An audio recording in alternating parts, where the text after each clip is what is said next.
This is Sneak Previews number 440, the last one with Roger and Gene. Recorded July 29, 1982 at WTTW in Chicago.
It's good to see you. Nice to meet you.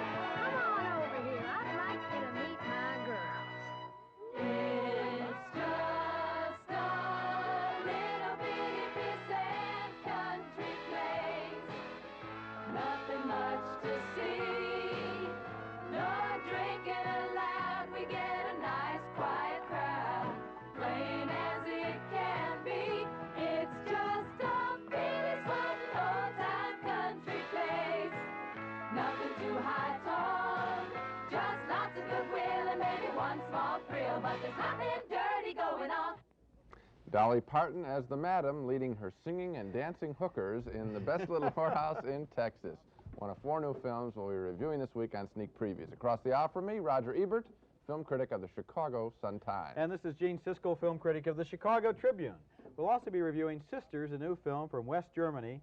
And we'll be reviewing Barbarosa, a Western starring Willie Nelson. You might remember that this is the movie we've been trying to get a look at all summer, and we finally have. So first, Gene starts with a weird and violent fantasy of the future. This one is called Road Warrior. The Road Warrior is one of the most original movies I've ever seen. It's exciting, imaginative, and very strange.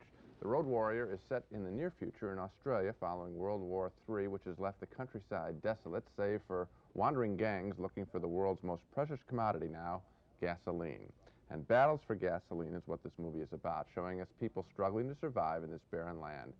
In this scene, a bunch of nice people try to defend themselves against a roving gang of thieves. Leading the good guys is a reluctant hero named Max, who sure knows how to drive a truck.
Well, you've got the central image in this movie. That's one vehicle rolling over another or a human being. George Miller is the director of The Road Warrior, and his imagination that forms the distinctive look of this film, of the world in The Road Warrior, which is sort of a cross between Death Valley and a punk nightmare. I've seen a lot of car chases in my years as a film critic, but nothing quite like the action in this movie.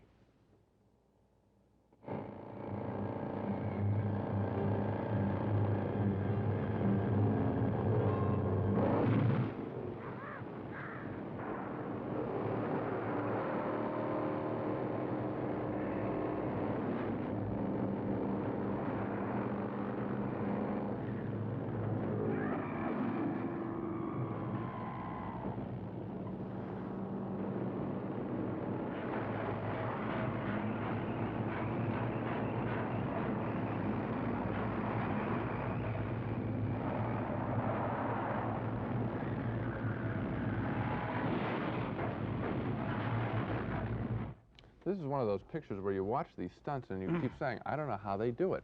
Obviously, this film is extremely violent, but for some reason it never bothered me because the violence is presented in an almost comic book manner.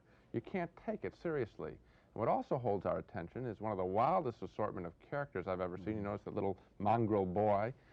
Max is also sort of a cross between Steve McQueen and Martin Sheen, and the villains defy description. This is a truly original and most entertaining movie. My head was ringing when I walked out of the theater. I was absolutely drained. I didn't have the strength to push the elevator button. This movie is non-stop for 2 hours, total, flat-out action and violence. And as you say, comic book violence. I don't know how they did the stunts either. I thought I was looking at shots that were not faked, in which people had to be killed. I assume they weren't, or we would have heard about it. But the special effects in the movie are sensational. The pacing is amazing. The music is nonstop, wall-to-wall music. It drives you as you're sitting there in your seat. Some of the action is obviously over-cranked so that we're getting speeded-up footage, but it is very powerful. And I also enjoyed some of the twists of the plot. Characters die that you don't think are going to die. Relationships, I'll give you one. I was certain that there was going to be a male-female romance scene in the picture. I just expected it. It's standard in this sort of thing. Not one. And it's set up, never happens. It's real tough at 120 miles an hour. Right, well, I know. But the surprises in this film, I think, are so good. Yeah. And he makes an entire world. You're right. He makes an apocalyptic post-World War III world that is, it's not convincing, really, intellectually, but it's convincing in terms of the movie. Certainly. Our next film could not be more different. It's called Sisters, comes from West Germany, and it's by Marguerite von Trotta, a director whose films explore some of the complications of women's lives in an age of feminism and independence. The movie tells the story of a super-efficient woman who has a sick need to make other people depend on her. The woman's a secretary, a real good secretary who works hard all day so that her sister can attend university classes. And in this scene, the woman, Maria, is very disturbed to learn that her younger sister, Anna, plans to drop out of school because that means Anna would no longer depend on her. Du hältst mir vor, dass du nur so viel arbeiten musst, weil du mich aushältst.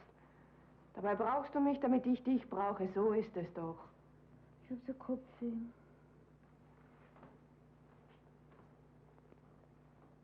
Leg dich ins Bett, ich bring dir Tee.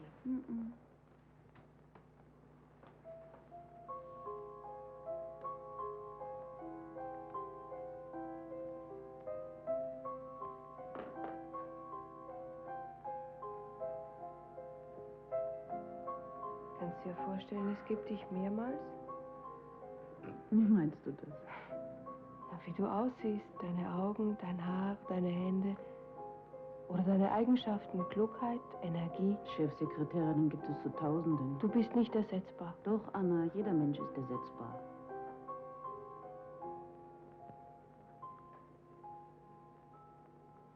Irgendetwas quält dich doch. Ich verliere den Glauben an das, was ich seit Jahren gelernt habe.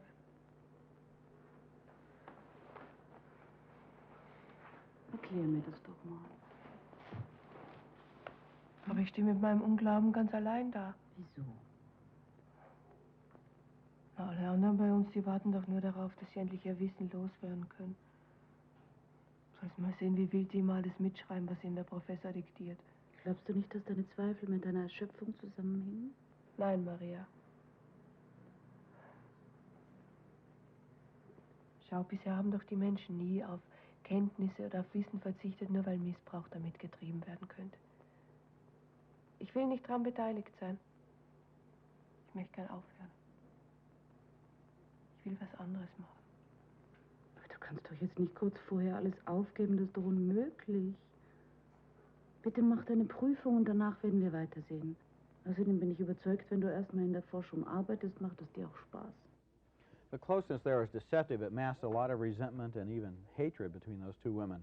Later in the film, the younger woman despairs of ever becoming independent of her older sister, and in an act of rebellion against the control that older sister has always exercised over her life, she commits suicide.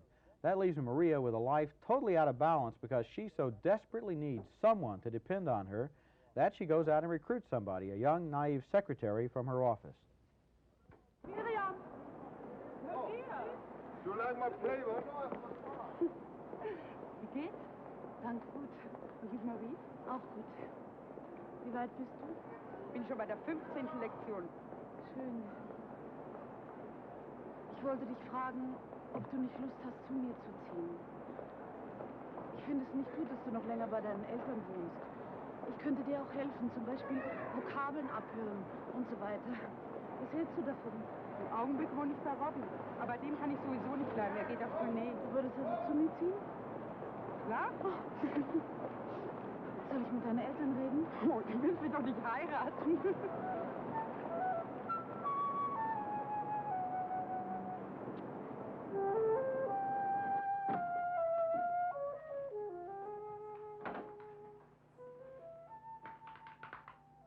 Toll, nicht? Das Schlafzimmer ist schon fertig.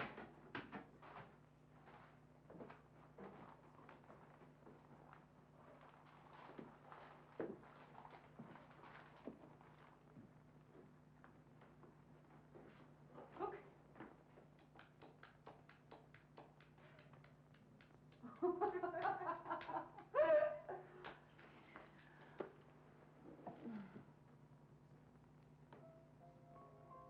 So gefallen mir deine Haare gut.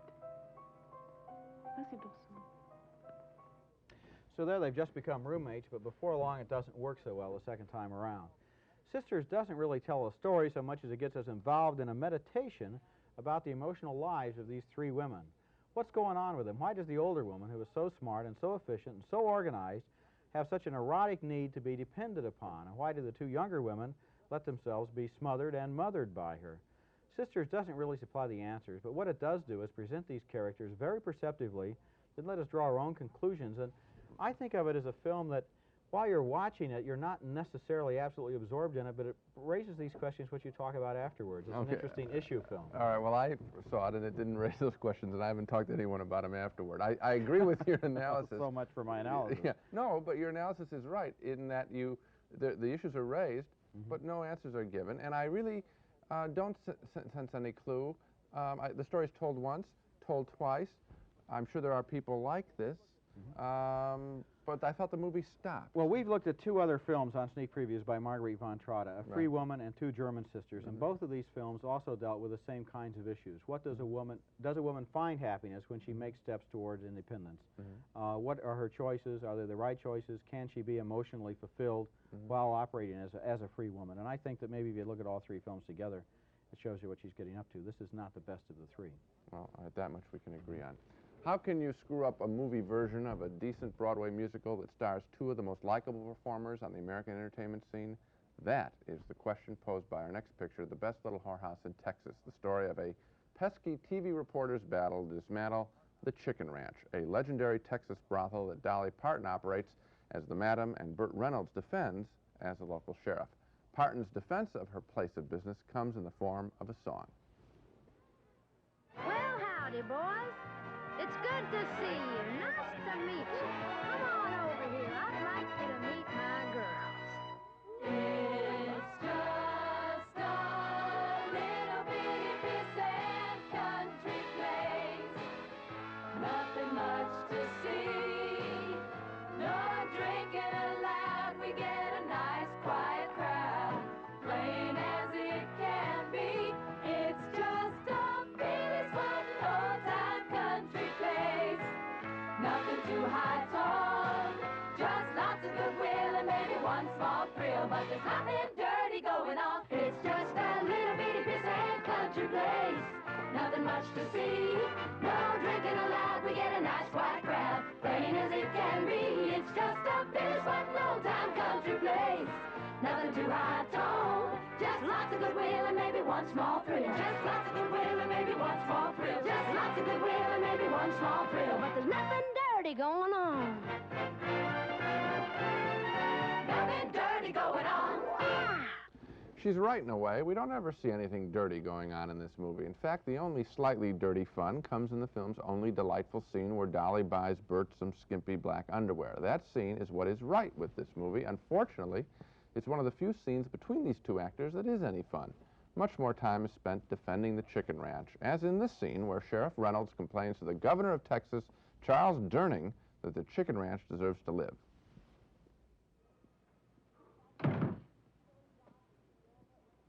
Governor, I have Sheriff Dodd from Gilbert waiting outside to see you. He's been here since early this morning and is very insistent. Swearing Sheriff Dodd, the one on TV? No. Hi, Sheriff. Just talking about you. How are you? Governor, I know I'm way out of line coming up here like this, but before you close down the chicken ranch, I wanted you to know all the facts. Well, I haven't made that decision yet. Oh, good. My agent's still working on that. Well, the chicken ranch has been in my county since before I was born. Its doors have been open to soldiers and presidents and farmers. Even governors who can remember what a great institution it is. I've known Miss Mona for 12 years. You're never gonna meet a finer woman. She never refuses a charity. The whole town likes her. Hospital fund, new swimming pool, even the little leaguers. She bought them uniforms so they wouldn't have to play in their overalls. Well, I wasn't aware of her civic generosity. Those girls out there have never caused any trouble to anybody. They're healthy, tax-paying, law-abiding citizens who supply a demand and provide an economic asset to the community. Whew. Yeah, Earl. You ever think about running for office? Huh? Why, I swear, you make that whorehouse sound like a damn non-profit recreational facility. I'm sort of glad we picked those two scenes because, oddly enough, those two scenes sum up the movie. You didn't see Dolly and Bert together in either of those scenes, and they don't have much of a relationship in this film. Also, the songs aren't particularly memorable. Instead of what is really sticking out as I watch this picture, the foul language, occasional glimpses of nudity, some embarrassing barnyard humor. The Best Little Whorehouse in Texas is sort of a disappointment. I was disappointed. I loved Dolly Parton. I thought she was so great in 9 to 5. I She agree. had such exuberance and cheerfulness. Burt Reynolds is a great entertainer. Where were they when this movie was made? Their minds seemed to be 1,000 miles away. And as far as the filmmaking is concerned, the choreography we saw there was more like crowd control, get everybody to go up and down the steps at the same time. I can't remember a single one of the songs. We just heard one, and I still can't remember it. Yeah. This movie just misfires. It's just not the movie it should have been. And I don't understand it. When I saw the play, and I thought it was kind of cute on Broadway. Then you hear this casting, and two of the most likable people you can imagine.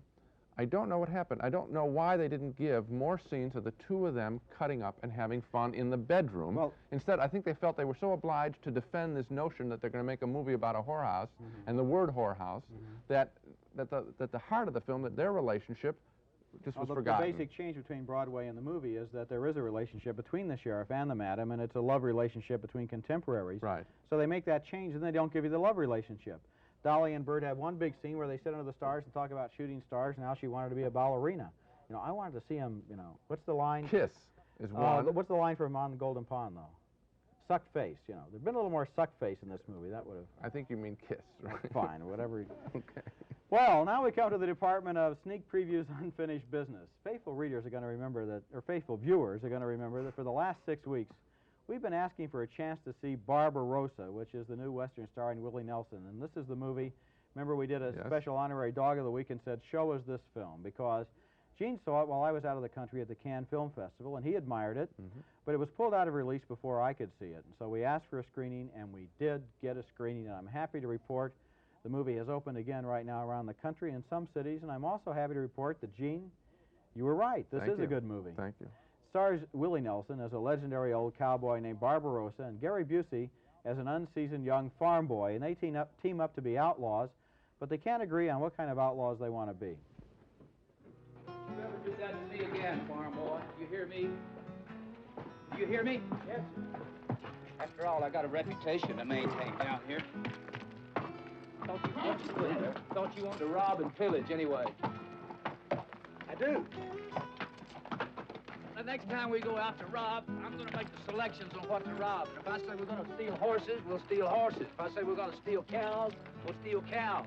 If I say we're going to rob beehives, well, you get you on a little bee swatter and you swat some bees. And if I say... Buenos dias. You're on my road, amigos. What are you doing on my road, huh? I don't see no sign. It says this is your road. You see a sign, farm boy? They ought to have a big sign up there that says this is my road. Signs? You ought to have plenty of signs. Just look around.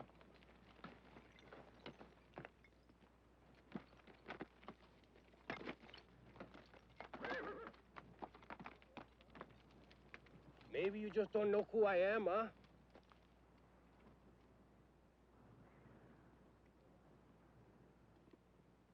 Uncle Morales. You know who I am? Si, senor. I know who you are. Oh, we may be in trouble. They are in trouble. Morales there is a bandit who wants to kill them and bring the dead body of Willie Nelson back to this Mexican family that has vowed vengeance against Barbarosa for shooting off the father's leg. The clan of Mexicans has sent one son after another to shoot Barbarosa down, but he kills them all, and this time there's no escape. Gringo! My mother said you stopped Barbarosa from taking my father's money? I was gonna rob you, feeble old papa, and shoot that squawking old woman over there. You gotta respeto.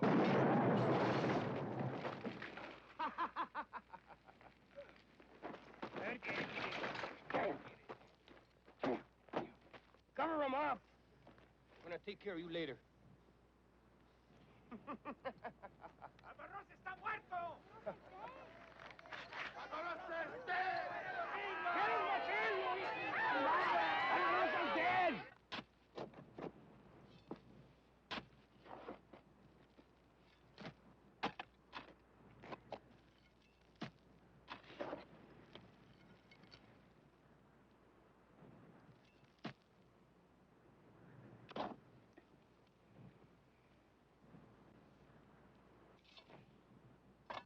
Is anybody watching?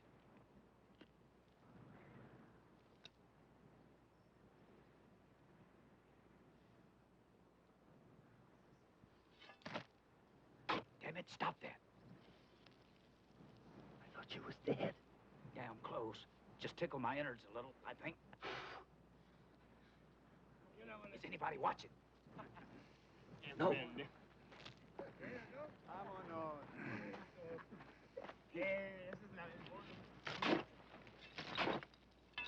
Ahí nos vemos.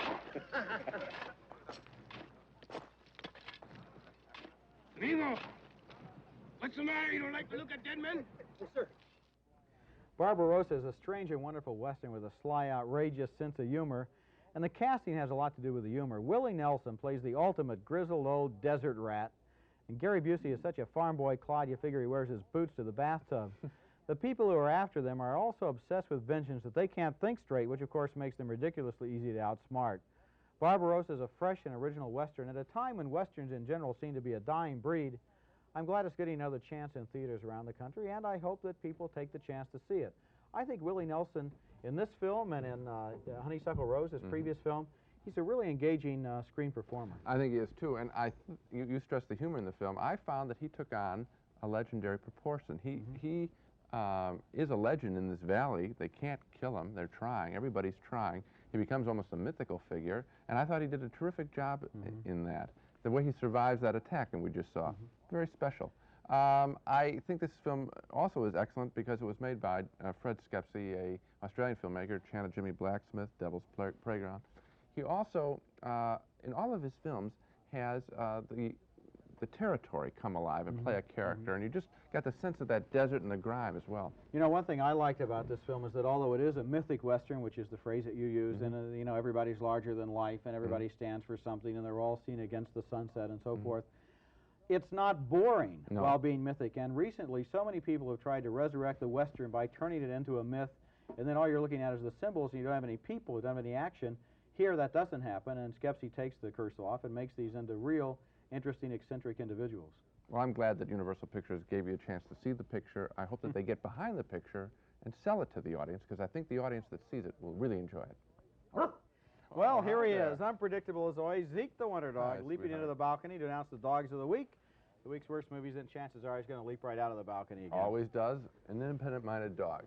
Well, I don't have a dog, Roger, although I did go looking for one. The film I had suspected of being a dog, because it was being played off like a routine action picture in Chicago theaters, was The Challenge, an Oriental martial arts film directed by John Frankenheimer, the erratic director of such good films as The Manchurian Candidate and The Birdman of Alcatraz, and such weak films as French Connection 2 and The Gypsy Moths. The Challenge falls somewhere in between those films in quality, but it is definitely not a dog.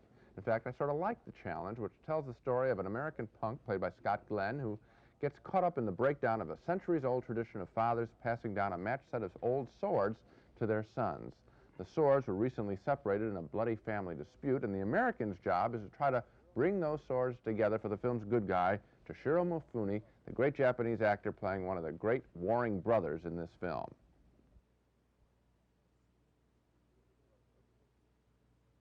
いよいよその時が来たようだな。仕方あるまい。あんたは殺されないとわからないようだな。この刀はどのようなことがあっても日本一対でなければならん。刀は日本とも私のものだ。あんたは名誉のために死ね。それが望みだろう。 The film has action scenes, memorable characters, and a strong code of honor and tradition, so I expected a dog and ended up having a fine time at the challenge.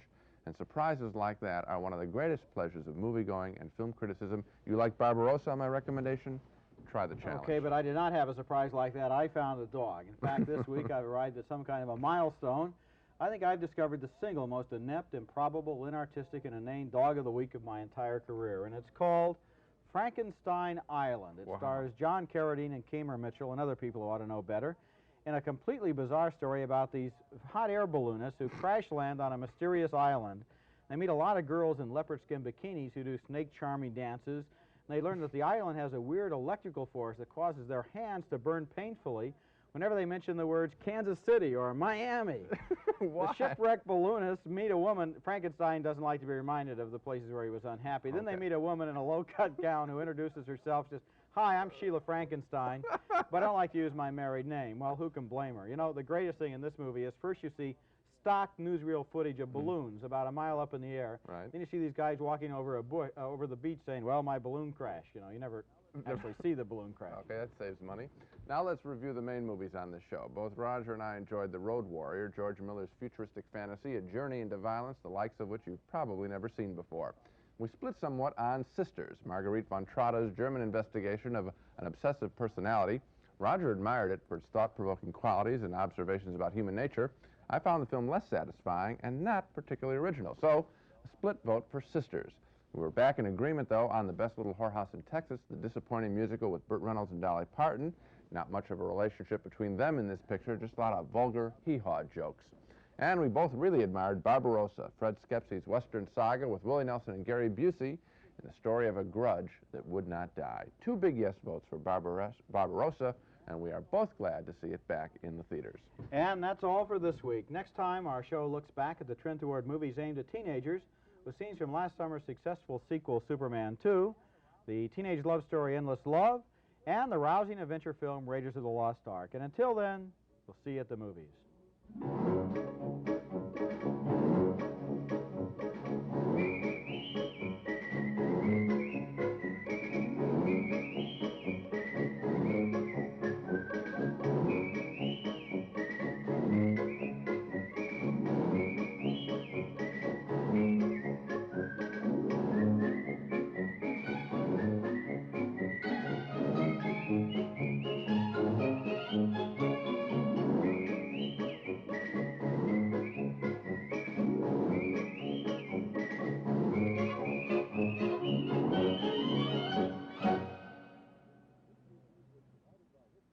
Funding for sneak previews was provided by this station and by other public television stations.